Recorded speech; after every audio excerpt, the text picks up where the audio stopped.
Bienvenidos de nuevo a este capítulo. ¿Qué hacemos con Dani? El factor humano dentro de la experiencia del cliente. Hoy tenemos el privilegio de contar con la experiencia, el conocimiento y la juventud de Roberto Uribe. Digo juventud porque ahorita que veamos un poco su historia, uno dice, ¿cómo es tan joven Roberto Uribe? Bienvenido Roberto, muchas gracias por estar con nosotros. ¿Cómo estás, Jorge? Muchas gracias por la invitación y un cordial saludo a toda la audiencia. Gracias Roberto. No, mira, digo lo de joven porque es que uno mira y dice joven, joven porque mire cómo se le ve la cara, lo que lo estamos viendo. Los que lo están escuchando solamente, pues no, pero digo que es muy joven. Abogado, psicólogo,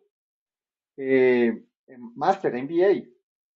Además, pues, dirige un área de experiencia al cliente en la compañía donde se encuentra en telecomunicaciones.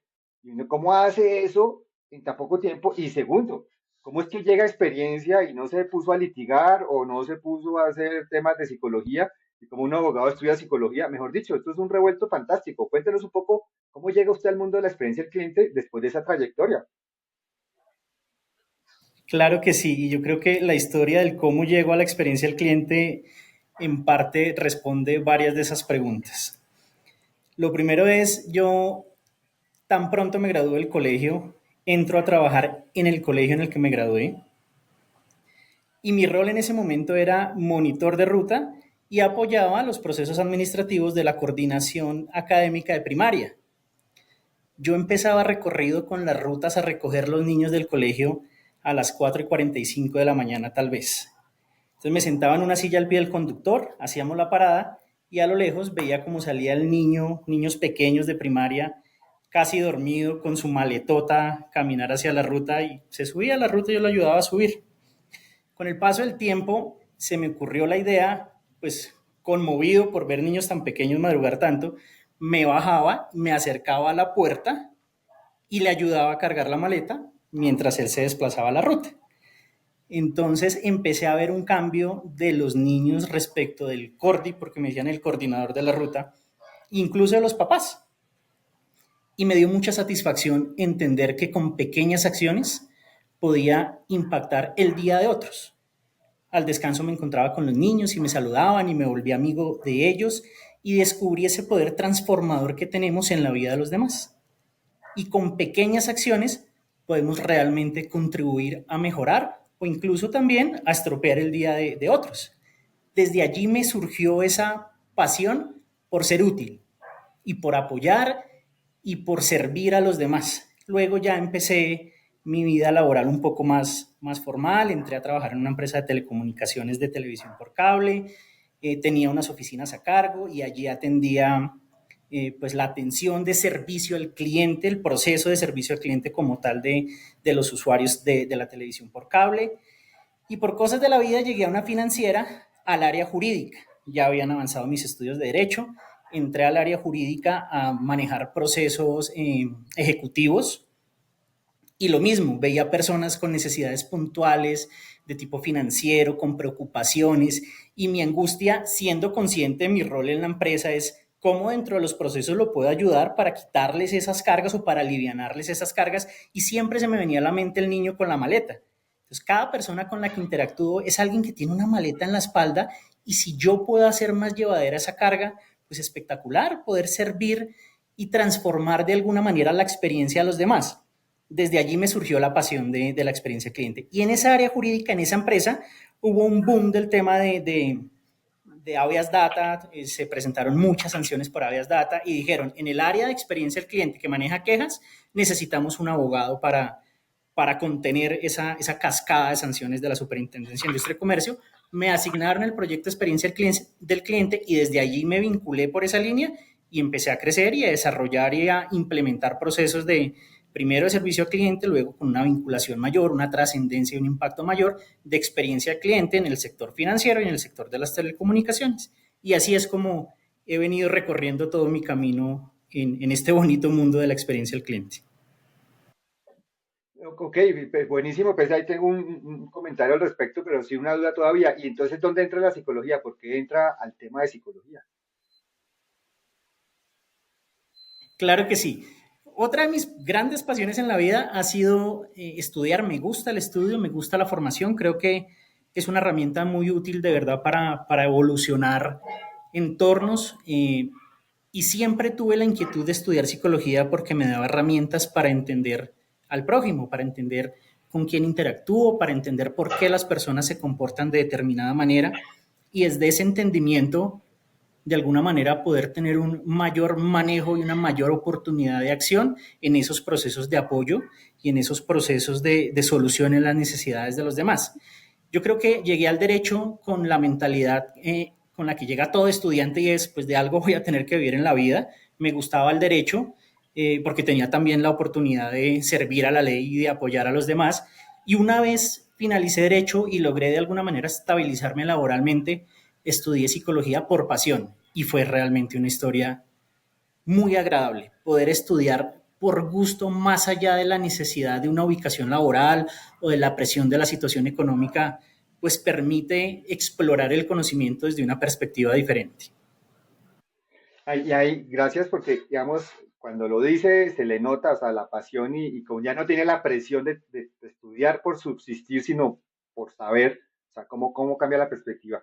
Yo vuelvo a esta pasión unida a ese ejemplo de la maleta, ese símil de la maleta que todas lo recuerda usted, o sea, que cómo ayudaba a los niños, que es cierto, los que hemos sido padres en las horas de la madrugada en nuestra ciudad, que estamos en Bogotá ambos, con estos fríos y esta oscuridad y estos niños saliendo pues desde las 4 de la mañana desayunando para ver si cogen la ruta del bus y toda una jornada larga. Y es esa actitud que usted tenía, esas ganas de servir en el factor humano y en las empresas. ¿Usted cree que las personas que sirven, obviamente vienen con ese gen, con esas ganas de servir, como usted está diciendo, pero usted cree que esa actitud se puede trabajar y se puede mejorar y se puede cambiar? ¿O definitivamente hay personas en el factor humano que no sirven para el tema de servir y tienen que estar en otras áreas justamente porque ahí nos darían los mejores resultados? ¿Usted cree que esa actitud se puede trabajar? Yo creo que no hay nada más difícil que cambiar las estructuras de la personalidad de un adulto en etapa productiva, pues de una persona que ya es apta para la vida laboral, que ha cursado un proceso de maduración en su adolescencia, que tiene unos hábitos preconcebidos desde la niñez. Y ese cambio necesariamente tiene que surgir de la persona. Las organizaciones pueden gastar mucho dinero en procesos de capacitación, de sensibilización, de formación, pero si no surge de la necesidad del individuo de aceptar esa nueva forma de ver las relaciones con los demás, esos cambios van a ser sumamente frustrantes porque no se va a llegar a ningún puerto. Sí es posible cambiar las costumbres de una persona, pero sí requieren un proceso de introspección muy grande en donde el individuo debe poner de su parte para que sean procesos de transformación exitosos. Ok, y justamente ahí en el factor humano, que uno ve pues personas muy amables, con mucha actitud de servicio, con ganas de solucionar, otra vez como el caso de la maleta, y usted vio que realmente no solo lo satisfacía, sino que veía que los padres y los niños cambiaban su manera de actuar solamente con tocarlos un poquito. ¿Qué frustraciones ha tenido usted laboralmente en su vida justamente con este factor humano que de pronto no responde como usted quiere que responda? ¿Ha habido frustraciones ahí? Yo creo que frustración es un término que condena un proceso inconcluso. El aceptar una frustración en últimas es asumir la posición de que ya no lo puedo intentar más y hasta aquí llegué y ya ese proceso finalizó. Han sido pocas las frustraciones, pero yo procuro desde mi naturaleza siempre estar buscando una forma de llegar a un fin, lo que en últimas como que retrasa esa frustración y me permite a través de la innovación conseguir herramientas para mitigarla o que no se dé. Sí he tenido frustraciones cuando me encuentro en el día a día, por ejemplo, con esa procesitis de hay personas que entienden que es más relevante un proceso que la necesidad de un cliente.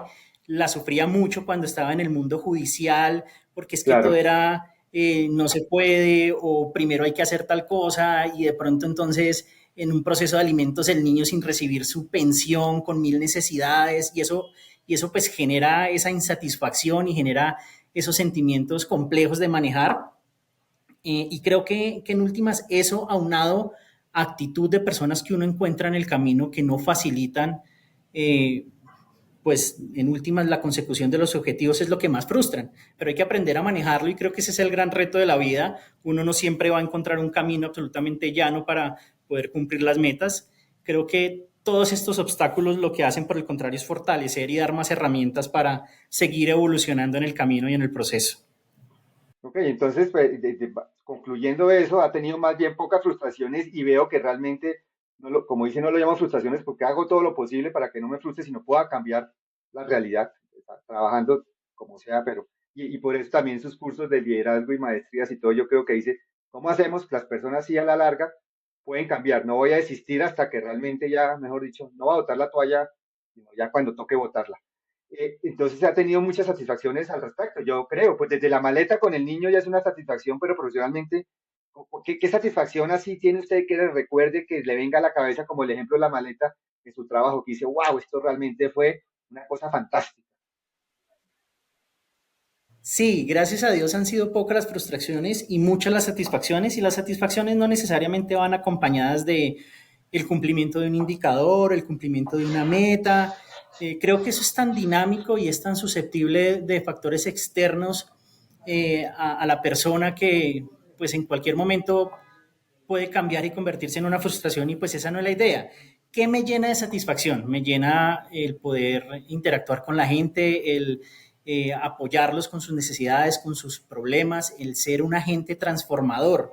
Como les decía con la experiencia del niño, el descubrir ese poder transformador que uno tiene en la vida de los demás es sumamente satisfactorio, y es aún más satisfactorio cuando uno puede permear de esa pasión por el servicio a su equipo de trabajo. En este momento una de mis mayores satisfacciones es el equipo con el que trabajo. Saber que mis compañeros entienden esa visión y la comparten y se esfuerzan en el día a día para poder marcar la diferencia en el proceso de interacción con nuestros clientes, más allá de un número, más allá de una meta. Me parece de verdad que me llena absolutamente, me satisface, y en últimas, pues no se puede dejar de lado las metas y los objetivos porque pues hacia allá tenemos que ir en un contexto corporativo, pero cuando uno hace las cosas con esa pasión y con ese entendimiento de transformación, eh, una cosa trae a la otra. Entonces, la consecuencia natural es el cumplimiento y el éxito. Poder compartir y poder permear a mi equipo de esa visión me llena de satisfacción. Ok, buenísimo. Eh, entonces, y ahí cambiando un poco de tema, pues no de tema, el mismo tema, pero cambiando un poco el rumbo, es, yo decía, usted está en una empresa de telecomunicaciones muy grande en el país, con muchos usuarios, con muchos clientes, millones diría yo, no sé cuántos, pero son muchos, casi consumo masivo de telecomunicaciones. Eh, qué tan importante, y uno lo ve porque es tecnología, pero cuénteme usted, qué tan importante y cómo están introduciendo el tema de la inteligencia artificial en todo esto de experiencia del cliente? ¿Cómo lo ve usted? ¿Nos van a reemplazar? ¿Nos va a complementar? ¿Va a ser algo que es infalible, que toque trabajar? ¿Qué tanto le gusta? Mucho. Hábleme de ese tema de inteligencia artificial en experiencia del cliente, en lo que está viviendo usted. Claro que sí, y más siendo una empresa de tecnología. Yo creo que la inteligencia artificial es una herramienta muy valiosa, pero de ninguna manera podemos dejarnos distraer con el boom de la tecnología y pensar que en algún momento va a reemplazar ese rol determinante que juega el individuo en los procesos de experiencia de un cliente.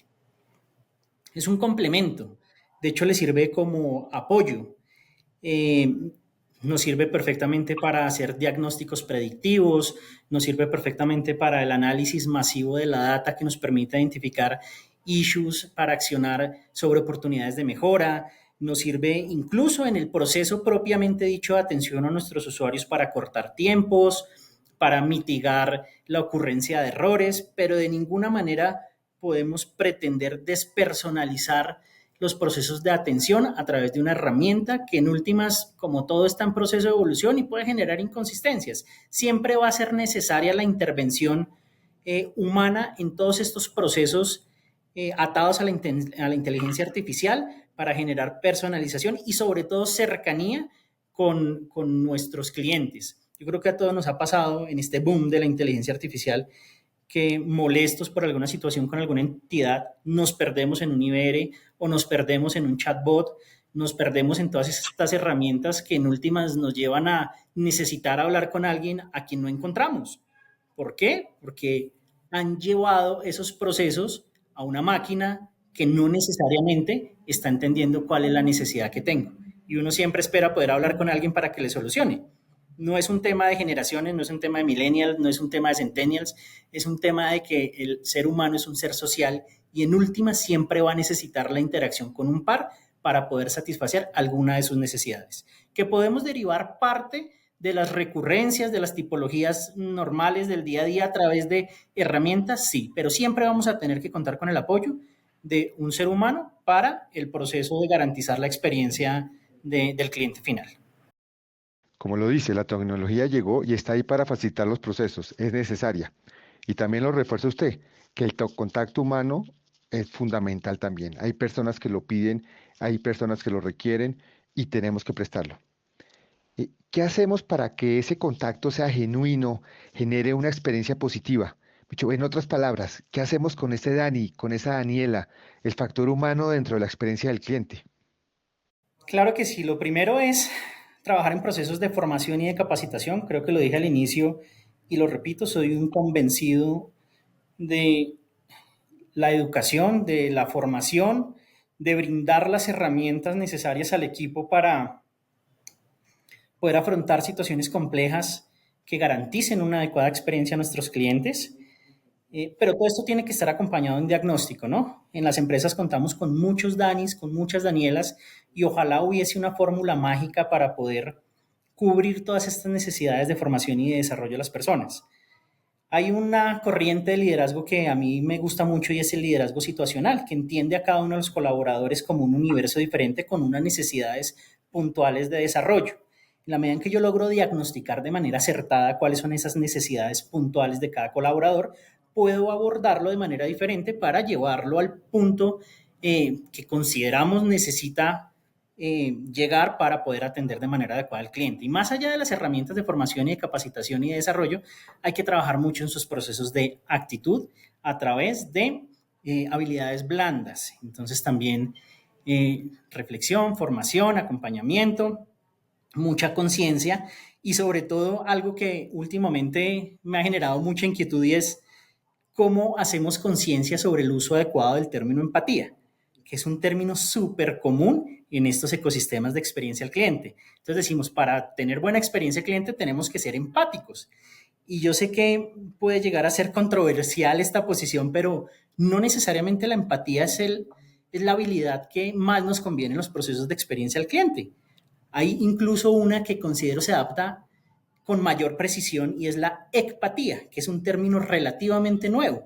De hecho, la empatía en su definición común dice que para ser empáticos necesitamos ponernos en los zapatos del cliente.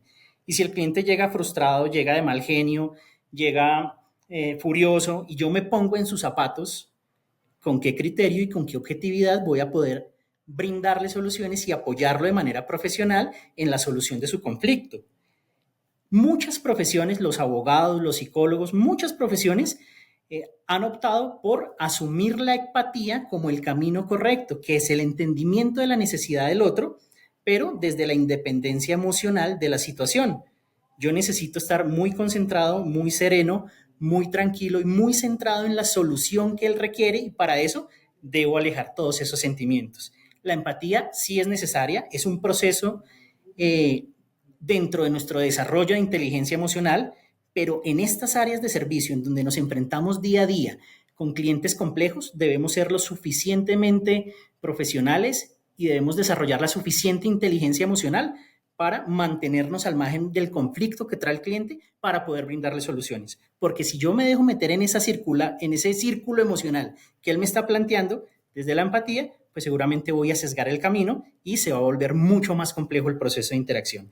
Entonces yo creo que desarrollar ese tipo de habilidades a través de la práctica, creando hábitos, nos permiten pulir al recurso y a todos nuestros colaboradores para hacerlos mucho más aptos en estos procesos de interacción que buscan garantizar una adecuada experiencia a nuestros clientes.